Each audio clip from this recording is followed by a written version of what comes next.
about, then that means that's going to stop your attack, your offensive.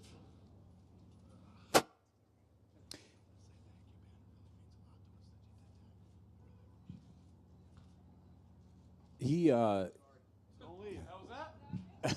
Stay there. Did you know he was sick? So he's been in the hospital for 24 hours with food poisoning, throwing up, and all the other pleasantries of food poisoning for 24 hours. Was in the hospital, brought him home, and we had to bring him back to the hospital. They had to fill him with bags of fluids and IVs, and at one point he was afraid to leave his room because he couldn't stop throwing up and everything else. Did not want to turn down the fight.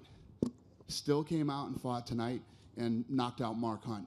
So, and more to his credit, didn't say one word about it in his interview, and obviously hadn't said it here yet. I just came in to thank him and tell him how much I respect him. Dana, I know we always talk about the matchmaking thing, but he mentioned Francis Ngannou afterwards, and the guy is as hot as anybody. But he's a young guy. Do you think that Francis is a guy that you could see at this stage of his career fighting Alistair? Well, we're planning something. He's already got something planned for this summer. So, but yeah, I think the guy needs, one or two more fights, and yeah, he could be there. And can I ask you about the main event? Just your thought on the main? Sure. I don't know why he's sitting there. I don't want to. It seemed like neither guy was willing to engage, and both were so very cautious. What was your thought on when Joe Rogan said he thought it was an entertaining main event? The crowd did not. What did you think? That was nice of Joe. When I was out doing a radio tour for this fight, I said, "You've all seen the first fight. How can the second fight be not be good?" So I guess it doesn't matter what the first fight was like. The second fight can be not as good. I had it 3-2 the other way. I thought that that Wonderboy won 3-2. One of the judges scored the last round 10-8. So that obviously throws the, yeah. Question over here for What? Hey, listen, man. It's easy to sit in your seats, drink some beers and some popcorn and boo people, man. But you're not in there fighting Tyron Woodley or Wonderboy. These guys, a lot was at stake, and these guys, fought the way they needed to fight to win. Woodley came out and made some big claims before the fight that we would have a definitive answer on who's the champion and things like that. I like Tyron. He just, he's talented. You've heard me say all the things he is before. You can't be upset if people or whatever now after that second fight. I mean, come on. Hey, Dana, before you take off, can I ask you a couple? I know that you hate to matchmake right at the end of a night, but you do have, the welterweight pitcher has now got some clarity, I guess. You have a champion now, but Maia was looked at as the guy who was next in line. Now he's got a fight booked. So do you have any kind of clarity you can give to that welterweight title pitcher? I don't. No. I know you don't matchmake the night of fights, but. This is just one of those interesting ones where Maia had just been booked, but it's just you got to give it time, I guess, and. Yeah. Okay. We'll figure it out. And then also, I know it's only been 24 hours, but any conversation you had with Tony, what he wants to do now? This guy was ready for a fight. Any discussion that you had with Khabib? We haven't. The thing is that he was devastated. When he came over to our offices, and he was as bad as anybody I've ever seen when a fight pulls out. So I'm just giving him some time to, and we'll see. I honestly, to be honest with you, Khabib fought in New York in November, and then here in this fight, 2 back-to-back, weight cuts like that. I don't know if he can make the weight or if he needs to get a better plan, dietitian, something. I don't know, but he got within 6 pounds and was in really rough shape. So. He's gonna have to take some time to recover from this weight cut, and then I don't know what to do. Last question, just trying to get some clarity on something about Ferguson. in the past, you know, when guys have had opponents pull out at the last minute and it wasn't their fault, they've received their show money. But this one's unique, obviously, with the title on the line and a co-main event. Is there anything you can tell us? Yeah, we've never done that. So no show money was paid? No, he got paid. He did get paid, but he did. Okay, thank you. All right.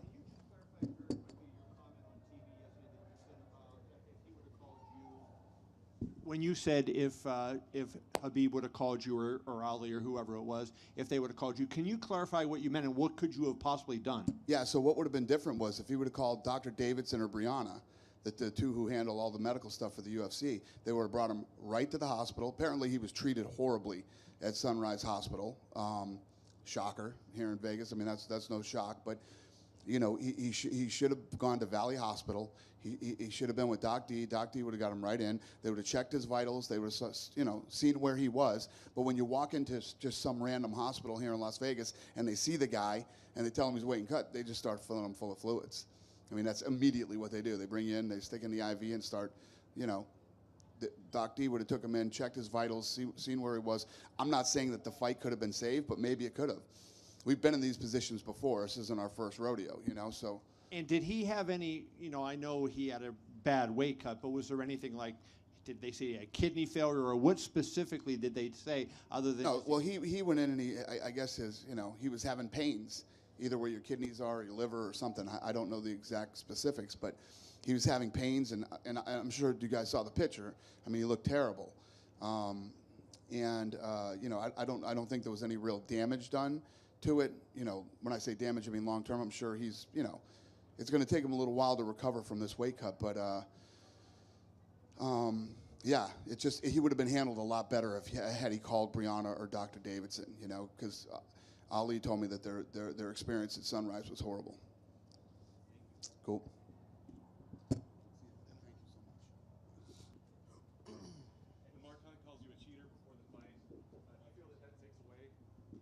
When Mark Hunt calls you a cheater before the fight, do you feel that that takes away from the things and the accomplishments that you've had in the sport? People know what I've done. People know what I've not didn't do. You know, and again, I really feel positive. I'm an optimist.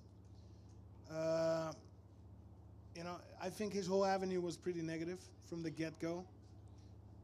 And then I'm talking about the lawsuit towards UFC and complaining and clearly stated I would have never taken the same avenues. I would never, yeah, I don't know. I'm more a guy I would phone, make an appointment, I come in, and I talk about what's going on, and you come to a resolution. I thought his whole demeanor was pretty negative, and yeah, I'm not going to continue with that negativity. I keep it positive. I look at my own situation, I look at my own position. You know, I put in a lot of work for this fight. And again, at the same time, I respect Mark Hunt because he's a champion, and I love his fight style.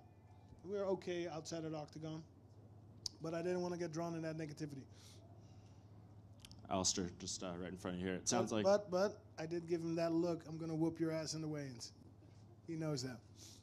There you go. And just from Dana's comments there, it sounds like that Francis Ngannou fight is not an option for you next. Derek Lewis is another guy that called out the winner of that. Does that interest you as well, or if not, Francis, what else is out there? Well, I'm open to fighting Francis. I'm open to fighting Derek Lewis. I'm open to fighting the winner, JDS Stipe. If JDS wins, because that's a little bit more logical step to me, but and it needs to make sense. So we're gonna wait and see. We're gonna wait and see what's going to be on the table. I know that UFC's coming to Holland, I think, sometime this year, sometime. So very excited about that, and we'll see. We'll see. I'm just gonna make sure not to take too long a time off, get back in the gym, and get better than I was yesterday. Who do you think? I thought it was interesting that afterwards, you know, you kind of suggesting, you know, it's not over yet. We're not done yet. Do you feel like people were kind of writing you off after the loss? People are always writing me off. Yeah, what can I say? What can I say? I mean, maybe it has to do with my longevity career. It's been 24 years training and competing. But I don't know, I just love fighting. I love the UFC. The UFC is truly the best promotion I ever fought for, and I've had a couple in those 24 years. They're doing a great job promoting us, the fighters, but promoting the sport worldwide in a proper way. And yeah, I'm just very happy to be part of it. And last for me, you've mentioned the name Francis Ngannou a couple times. Curious why that one's interesting to you, because of course, he looks like the dangerous young guy right now, the up-and-comer, and, would try to make a name off you. I don't know how much you would get off him, and he looks like a really dangerous guy. So why is that a guy you want to fight? Well, I like to test myself. I believe that every opponent makes me better. And I don't know, he mentioned my name, and I was open to the idea. I was like, hey, wait a minute, somebody wants to fight me. I never back down from nobody who wants to fight me. That's one. And number two, of course, Francis is there. I would never, if that's going to happen, it's great. But I'm also going to be looking for that other fight, of course, championship fight, JDS versus Stipe. Two great athletes, two tremendous fighters. I really loved their first fight. It was back and forth and a very tough fight for both. But as if JDS would win that one, I could see a rematch there too.